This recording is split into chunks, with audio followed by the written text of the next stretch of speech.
Welcome back. It's Delmarva Sports Insider, and we just did the Bayside, so you know what that means. It's time to go to number one, the first state, Delaware. Woodbridge, Wilmington Friends, adding another chapter to their amazing rivalry. Guys, if you remember back in 2016, Woodbridge was the team that took down Friends in the state title game for the crown. Last year, the Blue Raiders, they took a second straight one against the Quakers, 20-14.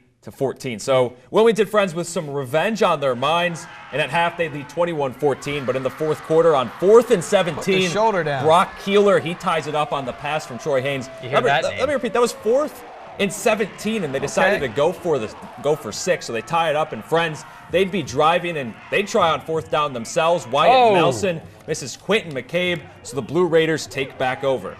Yeah, that's right. So, and on that possession, not the result they wanted. Haynes picked off by Peyton McNeil, so Friends taking over with just a few minutes to go. They would drain the clock all the way down to 30 seconds. Jacob Jaworski gets his chance to shine, splits the uprights from 17 yards out to give Friends the 24-21 lead. Now last chance for Woodbridge. Haynes with the pass to DeJean Hammond. Check this out. He's going to roll out to his left. He's a lefty. Kind of looks like Michael Vick there.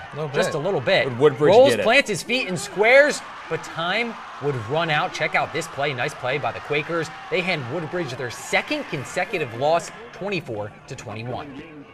Yeah, tough go of things here tonight for Woodbridge. Kind of a heartbreaking loss to Dover, and then the last-second field goal we just saw. So things just really not going their way right now, right? Yeah, exactly. And, you know, the thing about Woodbridge and everything that they've been going through, they have so much talent. We saw them here for the coaches conference. We saw all the kids here, Javon Kane, Troy Haynes. Yes. They all came out. They won a repeat season of that 2016 year that they had. They have the talent to do so, but they need to be able to put the pieces together. Maybe these losses early in the season will help shape them come, you know, October, November, and December. They're a team that puts together 3.5 quarters, and then come those last few minutes, it just kind of starts to disintegrate a little bit. So if they can put together a full game, I think that they have the pieces to bring back another state title. And that was just the beginning of our Delaware coverage. Yeah. Now, for more, we're going to send it over to Drew Williams with more from the First State.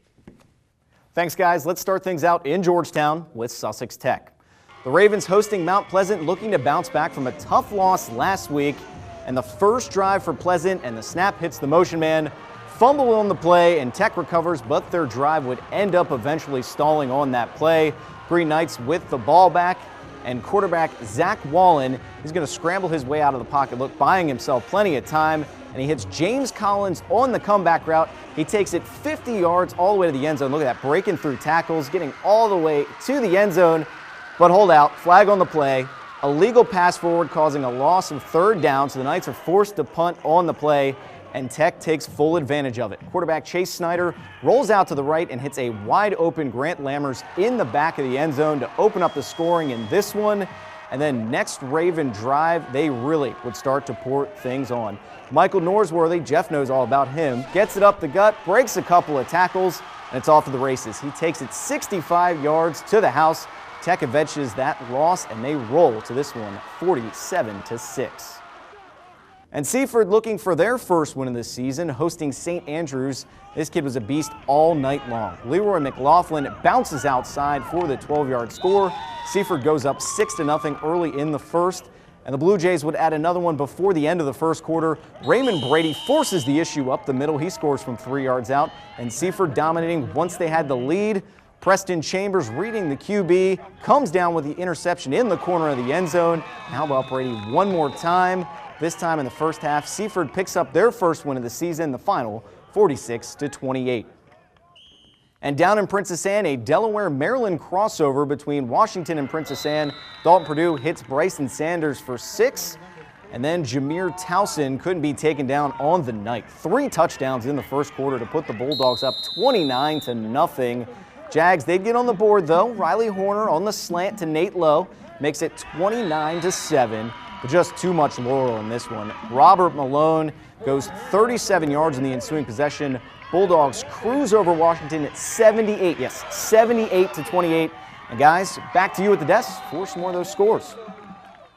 Thank you, Drew. Let's take a look at the rest of the scores around the conference. AI DuPont, no match for Lake Forest, 40-16 the final there. In our number 5 team in the 47 ABC Power Rankings, Sussex Central with a 31-0 shutout over Caravel. Yeah, that's a big score there, 31-0 now. Big score from Indian River and St. Mark's as well. Check that one out, 55-14 in favor of St. Mark's. And Milford, here we go, finally getting that first win of the season. Love to see that. Now Milford 37 Polytech shutout in this one, 37-0. Now we also have Northeast AA in Maryland. Cape Henlopen, so you saw that. Maryland, Delaware, kind of mixed match there. Cape Henlopen falling, though, in this one by 8, 21-13.